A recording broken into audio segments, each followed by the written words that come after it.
Hi, this is Lyle Sopel, and I'm a Jade and Gemstone artist, and you're in my studio today, and we're going to be talking about how I prepare for an upcoming show. So I'm in the midst of putting a number of different pieces together, and I'm going to show you some preparatory things that I do and how those pieces are coming along. But first of all, I wanted to show you a finished piece that I have here that I don't think I've shown you before, and I think it's really dynamic. It's made up of a lot of different kinds of materials here, but mostly quartz. The owl is a barn owl, and it's quartz with citrine eyes, and it's on an alligator quartz base. And I love to use quartz because quartz gives us this nice structural sound thing to put all the parts together, and I think that's a real big thing about the kind of work that I do is I assemble pieces, and I like to do that because I can use a variety of color and a variety of materials to make a piece, really interesting and exciting. So that's the story here, and this was a showpiece, but I have been able to have it back in my studio, and I can exhibit it here. So it has been a sold piece. So labradorite. This is blue tiger eye, which I thought was really interesting for this piece. It really brought the color things into it. So you see this side here, see the back. All right. So last week I talked about the evolution of my art and how it's transformed from what's really used to be an abstract approach to things that are more realistic, and how I had to be more involved. If I wanted to make a living out of doing this kind of work, I had to be really involved with the idea and be open to change and transform my manner of thinking about the art that I do. And I think that's really impacted me in a lot of different ways, even as in my person, as a person, how I view myself and how I view what I do and why I do it. So I came across this quote from Henry Moore, an English sculptor, and I thought it would be appropriate to share that with you today. He goes on to say, "Discipline in art is a fundamental struggle to understand oneself, as much as to understand what one is drawing." So I think in preparation for any kind of work of art, you have to sort of think about, why am I doing this? What's it for? And in my case, I'm producing art at this moment for a show that's going to be happening after April 18th. And so how I do that is, of course, I block off a set of time. I set usually from the moment I get the deposit from the gallery until the date that the show is going to open. So that's my block of time. And what I do is I focus all my attention to that. I don't do anything extreme, like on weekends or whatever. I'll visit friends or go to the movies. I love physical exercise. I go to a workout class 3 times a week, and it just kind of relieves any stress or pressure that I might have in my mind, and it kind of keeps me open. And that's really important for the creative aspect, I think, of being open. And so there's an important part about being creative for these shows is that the clients that attend are longtime collectors. They've seen my work for many years, and they've collected it over a period of time. Some of them have as many as 20 pieces, so they have a wide selection of my work, and they like it because, first of all, it's different every time, and so that's my challenge, is to be different with every piece that I produce. So how do I be different? How is it that I would come up with a new idea every single time? Well, one of the things that I do is I really trust my intuitive mind, And I allow myself to just kind of be free. And I have to put aside the idea of what this is, the show I mean, and I try to not allow the gallery to pressure me, because they want to know what's going on. First of all, they want to know what's going to be wonderful, and how much is it going to be.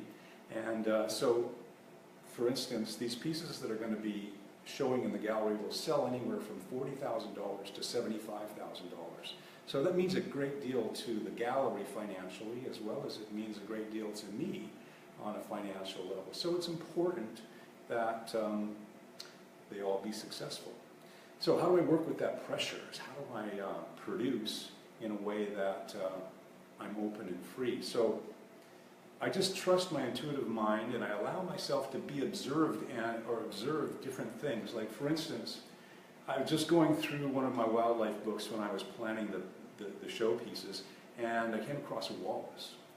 Now, I haven't done a walrus in like years, and this struck me as this really fantastic idea.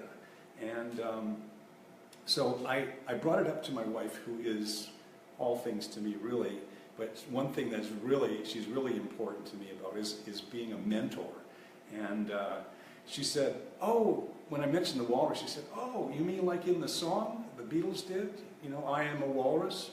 And then, like, thanks, Colette, because now I can't keep that song out of my head. So it's like, okay, this thing is like really sinking in, and I'm really getting a lot of walrus vibes. And so this is something I'm carrying around with me. I don't have a plan, I don't have a drawing, I don't have anything in order yet, but my mind is working. So I'm going through like the drugstore, for instance, and out of all the gift cards in the rack, this thing pops up. There's a walrus. So here's my intuitive mind catching on to these ideas. And so then I remembered I had these stowed away in my storage area, and these are photographs by a collector of mine who traveled to Norway and took these photographs of icebergs. And I've always kept it, but I bring it out every once in a while, and then it goes, wow, that was a great idea. Bring these things out, and be inspired by things that people have shown me in the past. So that's one thing. So these intuitive things just come to me. And then I remembered, just as I was working on some other subjects, that I have a piece of blue marble. Now, blue marble, which is something like this, you can't really see that it's a faint blue color. So that just came to me, and this was like the lightning bolt for me on how to put this composition together.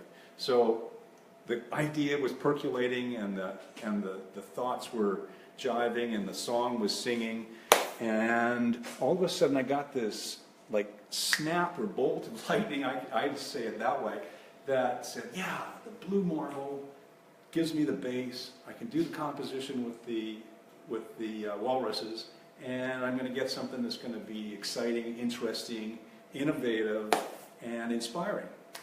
So where'd that come from? I believe it's like Elizabeth Gilbert, who wrote Eat, Pray, Love, also wrote a book called The Big Magic. And in that book, she talks about inspiration is always out there. It's out there in the ether everywhere. Every idea, every concept, every imaginative thought already exists somewhere in the universe. And all you have to do is be open enough to attract that to you. And so I kind of like that idea. It sounds quite interesting to me. So I think that happens for me as well. So when you're open to these ideas, they will affect your mind, and they will come through, like I think of them as a lightning bolt, or she says that they will pass through your mind, and if you're not prepared to grab onto them, they will just pass on to another thing. So the idea about being disciplined and carrying a sketchbook around, or having some way to record these ideas that when you're open, they will flash into your mind and you can record them in some way. So my sketchbooks are covered in doodles and drawings all the time. Whenever an idea comes in, I make a note of it in some form, like even the roughest kinds of things. So that way I can always come back to it and the idea is there. I've caught it and I just need to develop it into a more progressive or interesting thought. So that's one way that it happens, and another way is like over here I've been working on these flower ideas, and this started out just as kind of an experiment because I'd never really made a flower before. So all these things depend really on materials and then how I work with them. So in this case, I've gone a lot farther than I did last time I showed you this, but I had to put it aside and I worked on some other things so that you know, I could have a little bit of a break from it. So I've come back and I'm adding the green jade leaves, and this jade, for those of you that are real jade buffs, I think you'll really enjoy this. This is from Cassiar Jade Mines, and this was mined by Tony Ritter. And they have access to the old Cassiar mines, which this stuff comes from. It's really beautiful. It's got those deep green colors and the chromium spots. So I buy a lot of high quality jade from those guys, and I really like it from year to year. So that's a big part of the inspiration. Then I used Cachalong for the leaves, which is a beautiful dark or even white material that is very hard and tough. And then ruby for the center part of these orchids. So I've got this going, I've got this, these are all parts and pieces, and then this is another addition to this sculptural piece.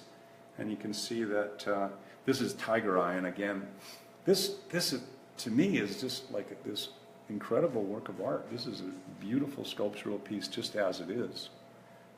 Let's see how the light plays on it. So I wanted to give just like the suggestion of a tree. So how this piece is playing out is I have had just sort of the most general kind of idea about it when I was experimenting with the flowers. Then I liked what the flower, how it was coming along. And so I've just gone into, okay, the flower needs a base. The base needs something else. And I like to add something more, which will be a bird, of course.